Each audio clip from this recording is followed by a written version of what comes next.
I'm Dr. Deb Butler, and you are listening to Thinner Peace in Menopause and Beyond. This is episode number 395. Welcome to Thinner Peace in Menopause and Beyond. This is Dr. Deb Butler, Master Life and Weight Coach, and as always, your coach. If you're a woman and you're smart and you're successful and you've been struggling with weight your whole life, and now menopause is making it harder than ever, and you are ready to make this the last time you ever have to go on a diet again, then this podcast is for you. Stay tuned. Well, hello, all my dear friends all over the world. What a beautiful day it is in my neighborhood, and I hope it is in yours too. Well, today I have something that I'd like to talk to you about and share with you, and it's a concept that I came up with 3 to 4 years ago called your MQ. And I used this term, MQ, which is a mindfulness quotient, to help you navigate the holidays.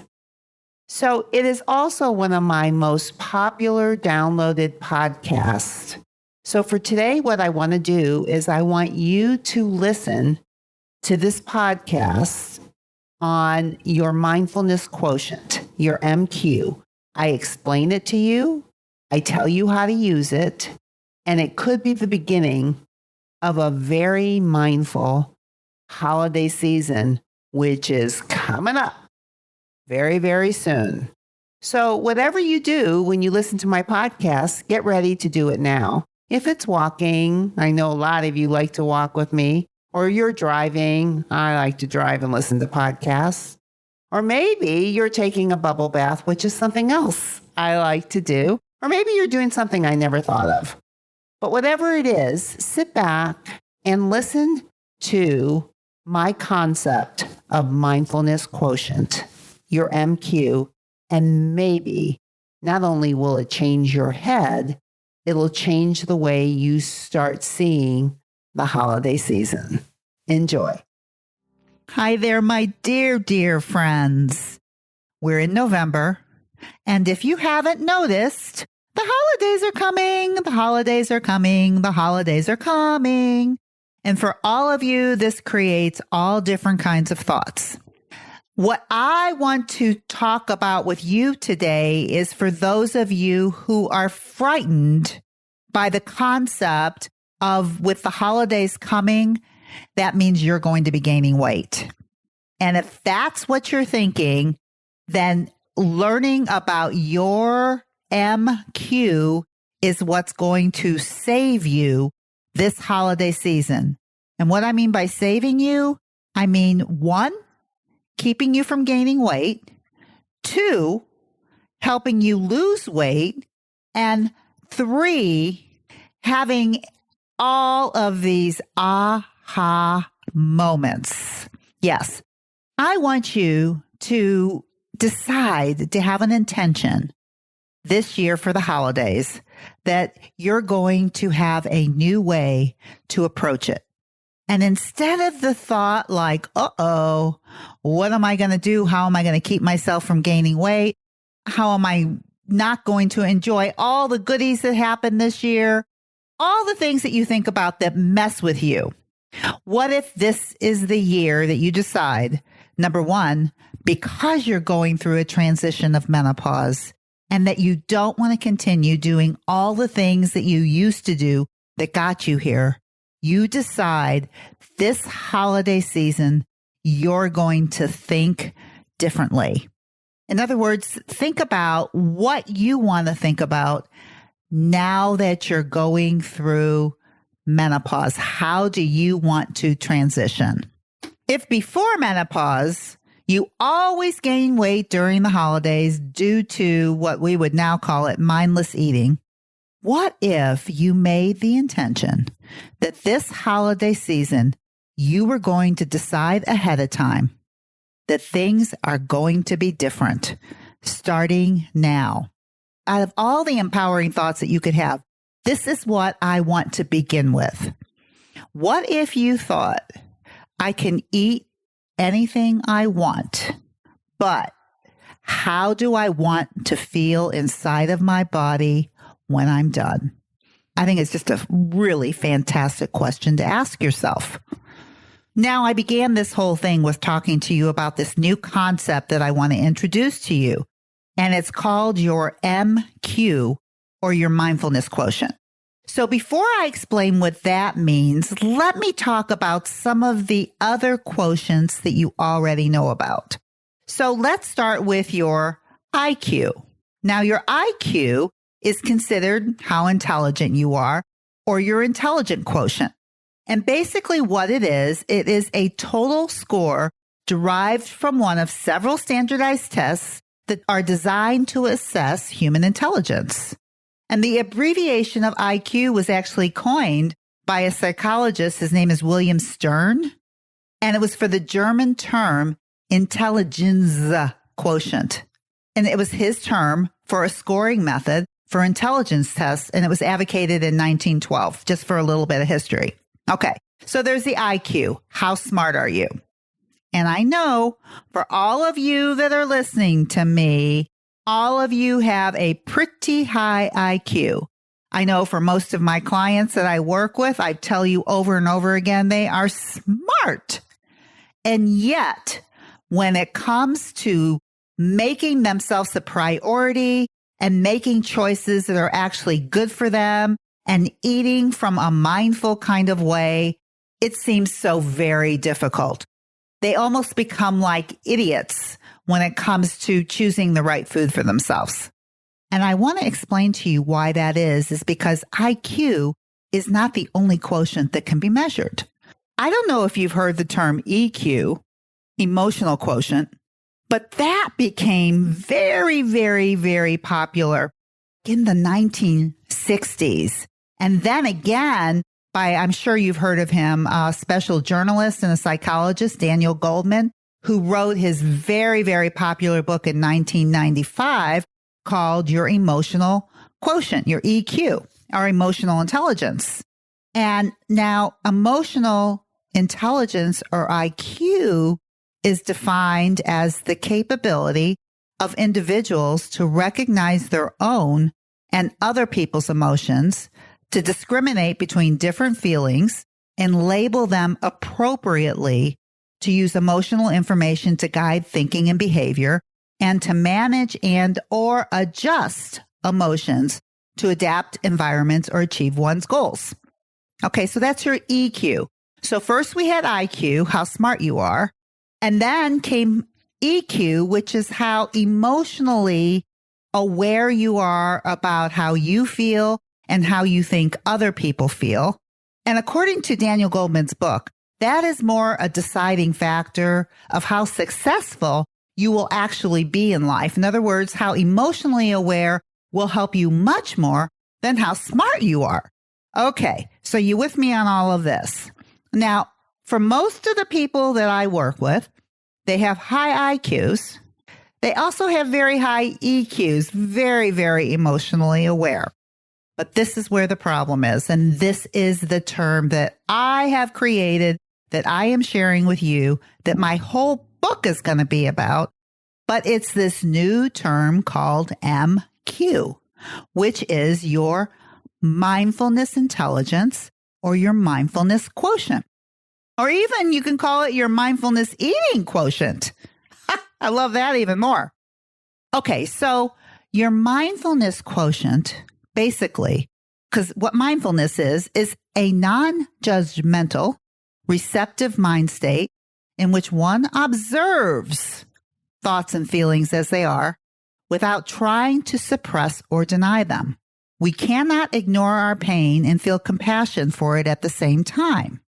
And at the same time, mindfulness requires that we not be over-identified with thoughts and feelings so that we are caught up and swept away by negative reactivity.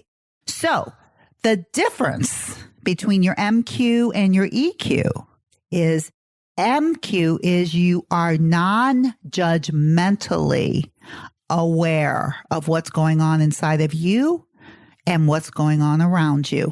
And that non-judgmental awareness is really what separates your EQ from your MQ. And I am here to tell you, especially during the holidays, that if you can learn how to develop your MQ, you, my darling, can not only have a much better holiday season, but if you want, you could actually lose weight. And that is what I want to talk about today, and how for you to discover what that is for you. And what I've devised is I've devised a little quiz. So the IQ test was all about standardized testing. And I think for my MQ, the beginning is I'm going to start with some questions and how you would answer it. And then what I will do today is I will tell you the correct mindful answer, why it is correct, and how you can develop that inside yourself. Do you want to enjoy the holidays more? Would you like to lose weight or even stay the same during the holidays? Then I want you to get ready for this quiz that I'm about ready to give you. Are you ready? Question number 1. Now, these questions are all going to be in regard to Thanksgiving, because that's the first holiday that's coming up. And we're going to be very aware of what we're thinking. Okay? So here we go. Question number 1. You're getting ready to go to a party and you're feeling hungry, about a -1 on the physical hunger scale. What do you think and what do you do? Here's the first possible answer. This is what you think. I'm not going to eat now. I'm going to save my appetite for the party because the food is going to be so delicious and I really, really want to be hungry to eat it. And let's say that by the time you get to a party, you're at a -6. And what do? You eat as much as possible. You think to yourself, you'll never have a chance to eat all this beautiful food again. So you eat and drink as much food as possible because number 1, you're so hungry. And number 2, you think you may never have it again and it looks so good. And you also think, hey, it's the holidays for Pete's sake. Here's the second possible answer. You think to yourself about all the things that you're not going to be able to eat because you're on a diet. And you feel so sorry for yourself. And by the time you get to the party, you finally think to yourself, what the heck? It's just one night. And you've been so good. You deserve to eat it. That's the second possible answer. And here's the third possible answer that you can come up with. You eat a little fuel food now because you're at a -1. So you bring yourself up to a +2 and you tell yourself that you can eat anything you want at the party as long as you're hungry, or you must enjoy every single bite if it's a joy food. You pause when you get to the party. You pay attention to all the people that you want to talk to, and you pay attention to all the food that's around that are your choices. And you're not very hungry. You're very little hunger at this point too, right? Because you ate a little bit before you came. So you really get to be mindful about what you want to eat and what you don't. So what you decide to do is you enjoy communicating and socializing with the people that you decided that you want to talk to. And 2, when you eat, you pay attention to every single bite that goes on into your mouth. So you're either paying attention to socializing or you're paying attention to the food that's going into your mouth, but you're not doing both at the same time. And you're being very mindful about how good it tastes. And you're also very aware when your physical body brings you up to a +2 and you stop. And the way that you feel when you leave that party is you feel proud, you feel happy, and you feel in control. All right, so those are the 3 possibilities. Now let me go over each possibility and then tell you which of these answers has the highest MQ. In other words, where you rate the highest in mindfulness. All right. So the first answer was, I'll save my appetite for the party. Okay, let's talk about that. So you know that when you're getting ready to go to the party, you're a little bit hungry already. Now, if you think to yourself, I don't want to eat now, I just want to save my appetite. By the time you get to the party, you're going to be a lot hungrier. And what I put in this scenario, that by the time you got there, you were actually at a -6. That is really, really hungry. And what I've told you in the past is what I'll tell you now, is that it's very hard to be mindful when your physical body is so hungry. And so already you're at a disadvantage. I just want you to know that regardless, just by the thought that you're going to save your appetite creates the environment and the result of not being able to control yourself. Do you remember me giving you the example a long time ago of that if I went into one of my favorite restaurants here in St. Louis where they serve the most delectable baked goods that all sit in front of the window, if I go in there at a very strong hunger scale, like at a -6, you know what I'm going to want to eat? I'm going to want to eat the pretzel roll, not the salad, right? Because I'm so hungry and that pretzel roll looks irresistible. But it's just because I'm compulsive. My body is compulsive because I'm so hungry.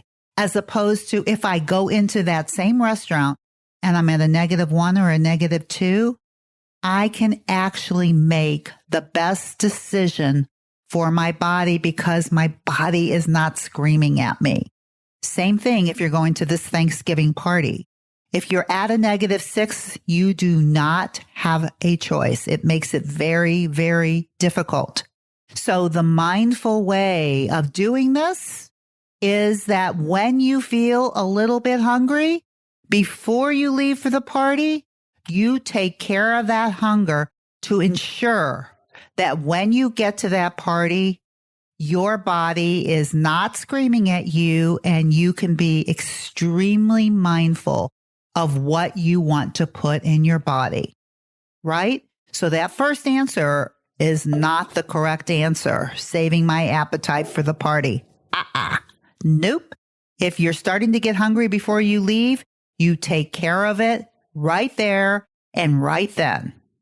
Now, the second answer that I gave you was, if you're going to this Thanksgiving party, if you think to yourself, like for instance, you're on a diet, like many of us are during the holidays, and the thing that you start thinking about is, oh, poor me, I can't eat all that good food. And you start feeling so sorry for yourself. Poor you. This is what you're thinking. Then what absolutely can happen is that when you get to this Thanksgiving party and you're feeling deprived, and we've talked a lot about deprivation, is when you feel deprived, there is a part of you that will open up and jump in and say, what the heck? It's just one night and you deserve it. That is not being mindful at all. But if you're not aware, in other words, if your MQ is not high enough, you are not aware that that is what's going on through your mind, so you have no possibility to change it.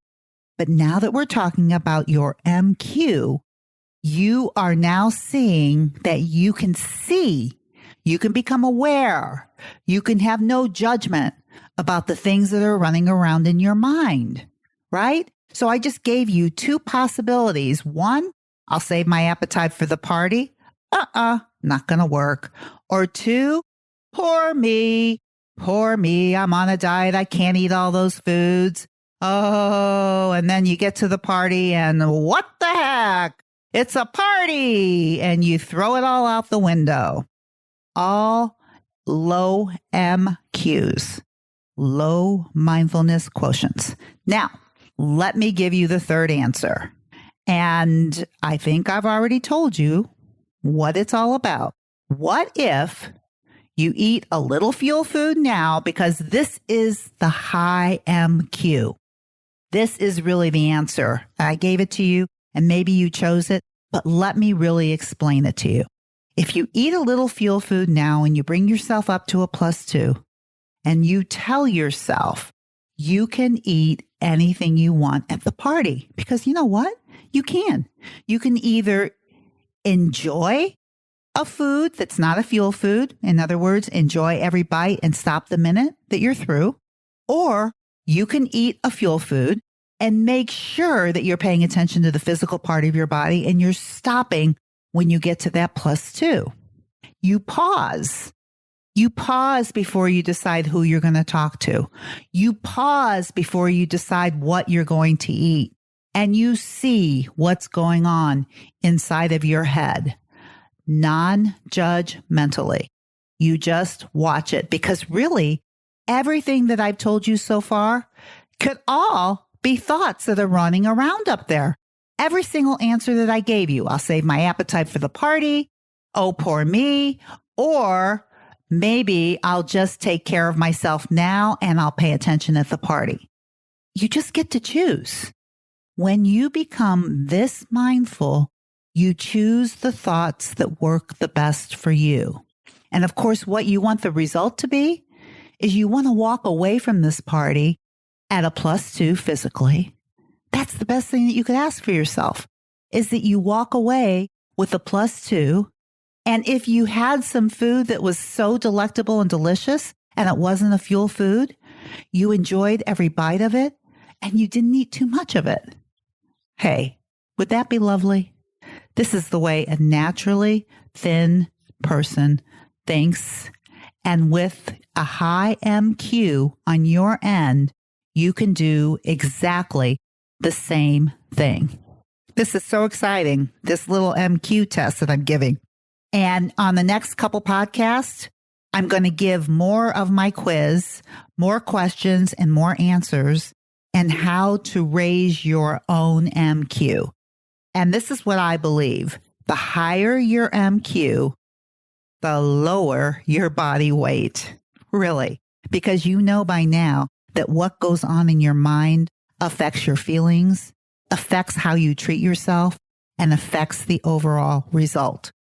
This transition of menopause is truly a reflective time to reflect on what works for you in your body and what doesn't. And as we went through that mindfulness quiz, you certainly could see that there were some thoughts there that you probably have had for a long time that were never working for you. And you also see that there are some thoughts that you could adapt that would really help you. So, menopause isn't just about hormonal imbalance. It's about transition. And it's all about deciding to do the things that work for you, because you now have enough wisdom to know what doesn't work for you. Use this time mindfully and use this holiday season to make not only this season the best ever for you, but the best way to get the highest MQ possible. Because you know what? Your body and your life depend on it. So until next week, I want you to be very, very kind to yourself. If you're loving my podcast and you would like some more information to be able to follow along with, then please go to drdebbutler.com/change, and you can get a free copy of my companion book that goes with this podcast that I refer to in many different episodes. That is drdebbutler.com/change, CHANGE.